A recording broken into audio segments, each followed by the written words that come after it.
जय गणेश जी। कैसे हैं आप लोग? ज्योतिष सीखने के क्रम में, यानी फलित ज्योतिष सीखने के क्रम में या भारतीय ज्योतिष सीखने के क्रम में हम लोग पुनः उपस्थित हुए हैं। हमने अभी तक जितनी जानकारियां दी हैं वो आपके लिए बहुत महत्वपूर्ण हैं। धीमे धीमे इसमें हम आगे बढ़ते जाएंगे और क्रमशः चीजें सीखते हुए आगे चलेंगे।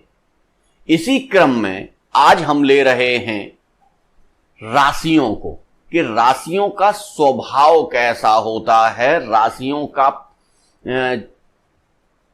प्रकृति कैसी होती है, स्वभाव और प्रकृति किस प्रकार की होती है। जैसे जब हम किसी जातक की कुंडली देखते हैं तो जातक की कुंडली में जो प्रथम घर होता है, प्रथम घर जानते हैं आप, पहला खाना, कुंडली का पहला खाना, उसके बाद उसके बाएं से वो खाने बढ़ते चले जाते हैं, उसको क्या कहते हैं? लग्न कहते हैं। कुंडली का लग्न कहते हैं। तो लग्न कुंडली में जो राशि पड़ी होती है उसी के अनुसार जातक का स्वभाव होता है, जातक का आचरण होता है और जातक के क्रियाकलाप होते हैं। तो आज हम लोग यही देखेंगे कि जातक के लग्न और राशि के आधार पर उसके कौन कौन से गुण होंगे और उन गुणों के साथ वो कैसे व्यवहार करेगा और कैसे चीजें आगे बढ़ेंगी। ठीक है ना? इसी क्रम में हम लोग आज से प्रारंभ कर रहे हैं मेष राशि को। मेष राशि पहली राशि है हमारी। जब हम नक्षत्र पढ़ रहे थे तब हमने आपको बताया था कि भारतीय ज्योतिष में पहले नक्षत्रों से ही गणना होती थी, लेकिन परवर्ती काल में कुछ वैज्ञानिकों ने, कुछ हमारे ऋषियों मुनियों ने इन राशियों का निर्माण किया, क्योंकि नक्षत्र बहुत अधिक होते हैं, उनकी गणना में दिक्कतें आ रही थीं, इसलिए राशियों को, 12 राशियों को इन नक्षत्रों में विभाजित करके एक नया रूप दिया गया। तो नक्षत्र कितने होते हैं? 27 नक्षत्र होते हैं। वैसे तो 28 होते हैं, लेकिन 27 नक्षत्र, अभिजित नक्षत्र को इससे अलग रखा गया। अब 27 नक्षत्र को हमने इन 12 राशियों में विभाजित किया। नक्षत्र तो आपको याद होंगे, वहां मैंने नक्षत्र आपको पूरे बता दिए थे, तो नक्षत्र आपको दोबारा नहीं बताऊंगा। मैंने आपको बताया था कि राशि का अर्थ होता है ढेर, या कह लीजिए संग्रह। जब कोई चीज एक जगह इकट्ठी होती है तब उस चीज को क्या कहते हैं? राशि कहते हैं। जैसे धनराशि, यानी कि धन की एक बहुत बड़ी मात्रा जब हो जाती है तब उसको धन राशि कहा जाता है। जल की जब बहुत बड़ी मात्रा हो जाती है तब उसको क्या कहते हैं? जल राशि कहते हैं। इसी तरीके से हमारे ज्योतिष में जब नक्षत्र एक जगह पर आ जाते हैं तब उसको क्या कहते हैं? राशि कहते हैं। क्या कहते हैं? राशि कहते हैं। ठीक है, एक एक क्रम से समझते चले जाइए। तो मेष राशि में 2.25 नक्षत्रों को जोड़कर मेष राशि का निर्माण किया गया है। एक राशि में कुल कितने चरण होते हैं? 9 चरण होते हैं। याद रखिएगा, 9 चरण होते हैं। और एक नक्षत्र में कितने चरण होते हैं? 4 चरण होते हैं। तो 4 चरण एक नक्षत्र के, 4 चरण दूसरे नक्षत्र के और 1 चरण तीसरे नक्षत्र का। इसीलिए कहा जाता है कि जो राशि होती है वो 2.25 नक्षत्रों के जुड़ने से बनती है। तो अब आप यहां देखिए, और उस राशि का एक राशिपति भी होता है। तो राशिपति के हिसाब से राशि में उस ग्रह के गुण आएंगे, जबकि नक्षत्र पतियों के हिसाब से नक्षत्र के भी गुण उसमें आएंगे। तो जब हम किसी राशि को देखते हैं तो हमें ज्ञात होता है कि उसमें 3 से 4 ग्रहों के गुण विद्यमान होते हैं। जैसे यदि किसी व्यक्ति की लग्न मेष है तो उसमें 4 ग्रहों के लक्षण उपस्थित हो सकते हैं। कैसे उपस्थित हो सकते हैं, चलिए देख लेते हैं। मेष राशि में अश्वनी नक्षत्र के 4 चरणों को जोड़ा गया है, भरणी नक्षत्र के 4 चरणों को जोड़ा गया है और कृत्तिका नक्षत्र के 1 चरण को जोड़कर ये राशि का निर्माण हुआ है। इसके कुल 9 चरण बनाए गए हैं। नक्षत्र, अब आप कहेंगे नक्षत्र, नक्षत्र का अर्थ क्या होता है? जिसका कभी क्षय ना हो। ठीक है, नक्षत्र का अर्थ होता है जिसका कभी क्षय ना हो, जो कभी समाप्त ना हो, उसको क्या कहते हैं? नक्षत्र कहते हैं। अब आइए देख लेते हैं कि अश्वनी नक्षत्र के नक्षत्र स्वामी कौन होते हैं? केतु होते हैं। और शुक्र के भरणी नक्षत्र के कौन होते हैं? शुक्र होते हैं। और कृत्तिका नक्षत्र के सूर्य होते हैं। तो जब हम मेष राशि को देख रहे होते हैं तो उसमें हमें केतु के गुण भी दिखाई देते हैं, शुक्र के गुण भी दिखाई देते हैं, सूर्य के गुण भी दिखाई देते हैं और इस राशि के राशिपति मंगल के गुण भी उसमें दिखाई देते हैं। इन 4 ग्रहों के संयोग से ये राशि बनती है और इस राशि में बहुत सारे गुण हमें एक जातक के व्यक्तित्व में दिखाई देते हैं। इसके पश्चात वो जातक अपने किन गुणों को निखारता है, आगे बढ़ाता है, ये उसके व्यक्तित्व पर बाद में समझ में आता है। जब वो छोटे समय में होता है, जब वो बाल्यकाल में होता है, तब उस पर इन सारी चीजों का प्रभाव होता है। चलिए अब हम लोग देख लेते हैं कि केतु महाराज का गुण क्या है। केतु का गुण है कि केतु का गुण है जब वो किसी अन्य ग्रह के साथ बैठ जाते हैं तो उस ग्रह की शक्ति को बहुत तेजी से बढ़ा देते हैं। शुक्र और सूर्य और मंगल, इन 3 में सूर्य भी अग्नि तत्व के, मंगल भी अग्नि तत्व के, और जब सूर्य को भी प्रभाव दे रहे हैं केतु महाराज और मंगल को भी प्रभाव दे रहे हैं, तब शुक्र उतने प्रभावशाली नहीं दिखाई पड़ते हैं। वैसे तो शुक्र का प्रभाव भी जातक पर रहता है। जातक बहुत भावुक होता है, जातक संगीत पसंद भी होता है, लेकिन चूंकि सूर्य और मंगल दोनों मिलके उसके इस प्रभाव को दबा देते हैं। जब इस प्रभाव को दबा देते हैं तब उसमें वो चीज दिखाई नहीं देती है। चलिए अब हम लोग सीधे चलते हैं कि इस जातक में जिसका मेष लग्न और मेष राशि होती है उसमें कौन कौन से लक्षण या गुण या विशेषताएं पाई जाएंगी और वो किस प्रकार का होगा। चूंकि ये काल पुरुष की कुंडली की प्रथम राशि है। कौन सी राशि है? ये काल पुरुष की कुंडली की प्रथम राशि है। तो काल पुरुष के मस्तिष्क को ये बताती है। काल पुरुष के मस्तिष्क के बारे में जब काल पुरुष के अंगों की हम लोग चर्चा कर रहे थे तब हमने आपको बताया था कि लग्न में, काल पुरुष के लग्न में जो चीज देखी जाती है वो उनका मस्तिष्क देखा जाता है। तो काल पुरुष की चूंकि ये प्रथम राशि है, लग्न राशि है, तो इसको क्या कहा जाता है? यहां से मस्तिष्क के बारे में भी।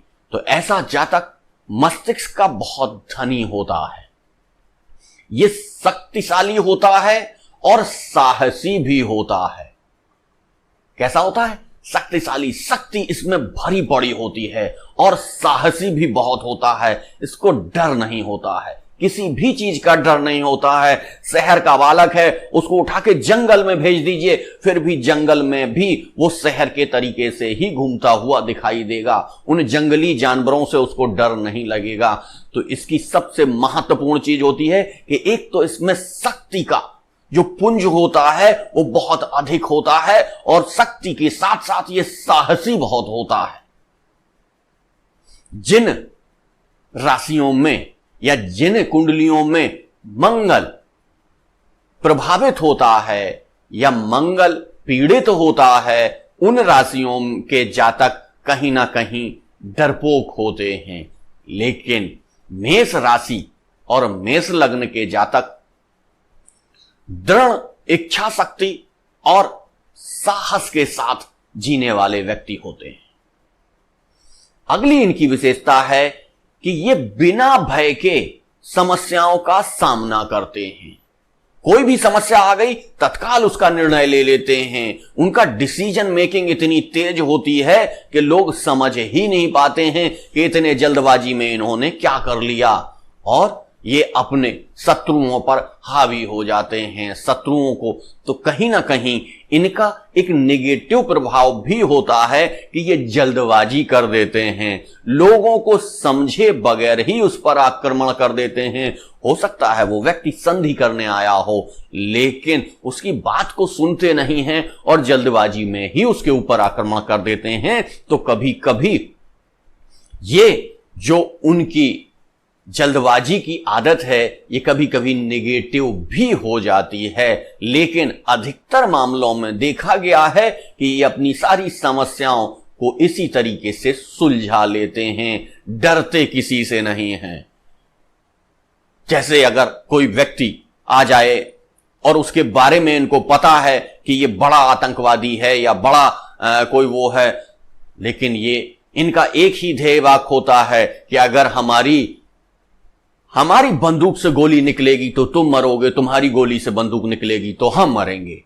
तो इसमें जो पहले गोली चलाएगा वही लाभ में रहेगा। इसी सिद्धांत के आधार पर ये चलते हैं और बहुत सारी समस्याओं को बड़ी जल्दी से ये सॉल्व कर लेते हैं, समस्या का समाधान कर लेते हैं। अगली इनकी विशेषता है कि ये बहुत ज्यादा आशावादी होते हैं, इनमें निराशा कभी नहीं आती है। और चूंकि मंगल ने एनर्जी दी और एनर्जी के साथ केतु ने उसको हवा दे दी। केतु क्या है? हवा है, छाया ग्रह है, तो केतु ने उसमें हवा दे दी। हवा देने के बाद सोचिए आप, कहीं पर अगर आग लगी हो और वहां पर आंधी आ जाए तो वो आग कितनी विकराल हो जाती है। अग्नि तत्व के मंगल, अग्नि तत्व के सूर्य और उसी अग्नि तत्व को केतु ने हवा दे दी, तो वो जो अग्नि तत्व है वो बहुत प्रभावी हो जाता है। ये हमेशा कभी निराशा के बारे में सोचते ही नहीं हैं, दृढ़ इच्छा शक्ति के होते हैं। इन्होंने जो एक बार ठान लिया तो फिर वो करके ही रहते हैं, फिर वो अपने आप की भी नहीं सुनते। ठीक है ना, वो किसी की सुनते तो दूसरे की तो सुनते ही नहीं है, अपने आप की भी नहीं सुनते। एक बार जो डिसाइड कर लिया तो वो करके ही रहना है। ये कभी कभी उनको दिक्कत में भी फंसा देता है, कई बार रणछोड़ भी बनना पड़ता है। जैसे अगर आप एक हैं, आप अकेले पहुंच गए, वहां हजारों और सैनिक हैं, तब आपको क्या करना पड़ता है? छुपना पड़ता है। लेकिन मेष राशि और मेष लग्न के जातक ये नहीं कर पाते हैं, उन सारे लोगों से अकेले लड़ जाते हैं, तो कहीं ना कहीं इनको हानि भी प्राप्त हो जाती है। तो ये जितने अच्छे सैनिक हो सकते हैं उतने अच्छे ये सेनापति भी होते हैं। सेनापति और सैनिक ये बहुत अच्छे होते हैं, आशावादी होते हैं, दानी होते हैं। सबसे बड़ी चीज दानी होते हैं। दानी कहां से हो रहे हैं? ये भावुकता आ रही है इनके अंदर। भावुकता कहां से आ रही है? भावुकता प्रधान ग्रह कौन सा है? भावुकता जो प्रदान कर रहा है वो है शुक्र। तो शुक्र भी कहीं ना कहीं अपना प्रभाव दे रहा है। ये उसी हिसाब से ये दानी बनते हैं, आशावादी बनते हैं।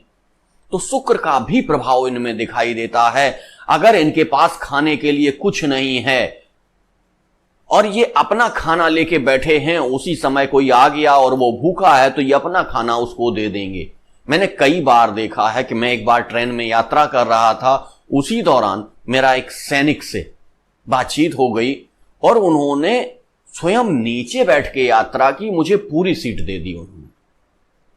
आप सोचिए, ऐसे दानी लोग होते हैं इस राशि के लोग। तो आशावादी होते हैं, दानी होते हैं, दृढ़ इच्छा शक्ति वाले होते हैं और निडर होते हैं। ये डरते किसी से नहीं है। अगर मान लीजिए हम बहुत बड़े व्यक्तित्व होते, बहुत बड़े व्यक्ति होते और जाके कहते हटिए यहां से, मैं लेटूंगा इस पे, तो वो कभी नहीं लेटने देता, 4 थप्पड़ और मारता। लेकिन चूंकि उन्होंने देखा कि गुरुजी बहुत परेशान हैं, बहुत समस्याएं हैं इनके साथ, तो उन्होंने मदद की, यानी कि दान की। वो चीज आप उनसे कोई चीज छीन नहीं सकते, दान में ले सकते हैं उनसे वो चीज। तो निडर होते हैं। और एक चीज और इसमें कहीं ना कहीं, चूंकि अत्यधिक आत्मविश्वासी होते हैं, ठीक है, ये अत्यधिक आत्मविश्वास कभी कभी इनके लिए नेगेटिव भी हो जाता है। तो मैं इस राशियों के प्लस के साथ माइनस भी आपको कहीं ना कहीं बताता जा रहा हूं। इसके साथ साथ क्योंकि हमने आपको बताया दानी होते हैं, भावुक होते हैं और ये अत्यधिक ऊर्जावान होते हैं। इनको सुबह 4 बजे उठा लीजिए, रात में 12 बजे तक काम कराते रहिए, 12 बजे सोएंगे, फिर 4 बजे उठ जाएंगे। 4 घंटे की नींद ही इनके लिए पर्याप्त होती है। इनके अंदर ऊर्जा कूट कूट के भरी होती है। ऊर्जा, अब आप सोचिए, ऊर्जा का सबसे बड़ा कारक कौन है हमारे यहां? सूर्य। सूर्य अगर ना आए, सूर्य का प्रकाश अगर ना आए पृथ्वी पर, तो पृथ्वी पर क्या स्थितियां हो जाएंगी? तो सूर्य इस नक्षत्र के स्वामी हैं और उस नक्षत्र में केतु भी हैं, केतु का नक्षत्र भी है। तो केतु ने इस ऊर्जा को और हवा दे दी। तो क्या हो गया इस राशि में? ये अत्यधिक ऊर्जावान हो गए। और अत्यधिक ऊर्जावान के साथ साथ इनमें अपने मान सम्मान के प्रति अत्यधिक भाव रहता है, या कह लीजिए अपने मान सम्मान या अपने आत्मसम्मान से समझौता नहीं करते हैं। कई बार इस कारण से इन्हें अपना अहित भी देखना पड़ता है। यदि किसी व्यक्ति ने कुछ कह दिया तो ऐसा नहीं है कि मेष राशि और मेष लग्न वाले बाहर निकल के ना आए। उनको मालूम है कि हमारे 50 दुश्मन खड़े हुए हैं और हम अकेले इनसे नहीं लड़ सकते हैं, फिर भी वो निकल के बाहर जाएंगे ही। क्यों? क्योंकि ये अपने आत्मसम्मान और मान सम्मान के लिए किसी भी प्रकार से समझौता नहीं करते हैं। ये उस राशि का स्वभाव है। राशि का स्वभाव ही मेन नहीं होता है। राशि अपना स्वभाव देती है, लेकिन उसके साथ इन नवग्रहों का भी प्रभाव होता है। हो सकता है कि मंगल यदि नीच के घर में जाके बैठ जाएं, तब कहीं ना कहीं स्थितियां नॉर्मल हो जाएंगी। तो राशियां तो हम जो पढ़ रहे हैं ये बेसिक हैं। बेसिक के साथ स्पेशल, जैसे आप देखिए कि क्रिकेट गली का बच्चा भी खेलता है, शहर का बच्चा भी खेलता है, लेकिन सचिन तेंदुलकर और विराट कोहली भी खेलते हैं। तो सचिन तेंदुलकर कैसे खेलते हैं, विराट कोहली कैसे खेलते हैं? तो नक्षत्र और राशि स्वामियों के साथ, राशि के अच्छे होने के साथ साथ ग्रहों का अच्छा होना भी अत्यधिक आवश्यक है। ग्रह किस पोजीशन पे बैठे हैं, किस घर को देख रहे हैं, ग्रह की दृष्टियां कैसी हैं, ये सारी चीजें देखते हुए ही हम उसका प्रेडिक्शन कर सकते हैं। मंगल चूंकि सेनापति हैं, मंगल स्वयं में सेनापति हैं और मंगल की ही ये राशि है, तो इस राशि के जातक इस प्रकार से अपना कार्य करते हैं। अगला इनका जो विशेषता है वो ये है कि संतोष का ना होना, या कह लीजिए अति महत्वाकांक्षी होना। एक चीज अभी मिली नहीं, दूसरी के लिए लेने के लिए तैयार हो गए। अभी उस चीज को एंजॉय नहीं कर रहे हैं कि जो मिल गया है उसके साथ एंजॉय करें ना। वो चीज मिली कि तत्काल दूसरी चीज की तरफ भागे, दूसरी चीज मिली तत्काल तीसरी चीज की तरफ भागे। जैसे सेनापति होता है सेना में, एक विजय करने के बाद वो अगली विजय की तरफ सोचने लगता है, अगली विजय करने के बाद वो अगली विजय की तरफ सोचने लगता है।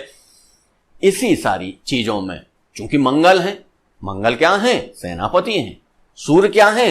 राजा हैं। तो राजा और सेनापति दोनों का स्वभाव मिल रहा है इनको, और इनके साथ साथ केतु महाराज की वो जो शक्ति है वो शक्ति मिल रही है।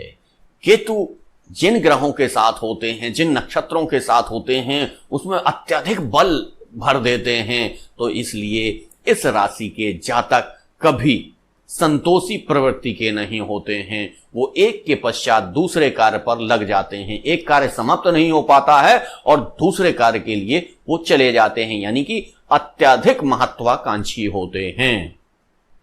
और सबसे बड़ी चीज, कभी कभी इन राशि वालों को के घर में तनाव हो जाता है। क्यों? क्योंकि ये अपनी शर्तों पर ही जिंदगी जीते हैं, दूसरे की बात ये नहीं मानते हैं या दूसरे का सुझाव ये स्वीकार नहीं करते हैं। इसलिए कभी कभी इनके बहुत नजदीकी रिश्तों में तनाव आ जाता है। ये सारी विशेषताएं मेष राशि और मेष लग्न के जातकों में स्पष्ट रूप से दिखाई देती हैं। इन विशेषताओं के साथ ही हम मेष राशि के जातकों को प्रेडिक्शन करेंगे और इसके पश्चात उनके ग्रहों को भी देखेंगे। आज मेष राशि के बारे में यहीं तक। कल नई राशि के साथ पुनः उपस्थित होंगे। हाँ, जिन लोगों ने हमारा चैनल सब्सक्राइब नहीं किया है तो प्लीज चैनल को सब्सक्राइब कर लीजिए। वीडियो अच्छा लगा है तो उसे लाइक करिए। अगर आपको लगता है कि ये और भी लोगों को मिलना चाहिए तो अपने शेयर करिए इस वीडियो को। आज का टॉपिक यहीं तक। कल पुनः उपस्थित होंगे। धन्यवाद।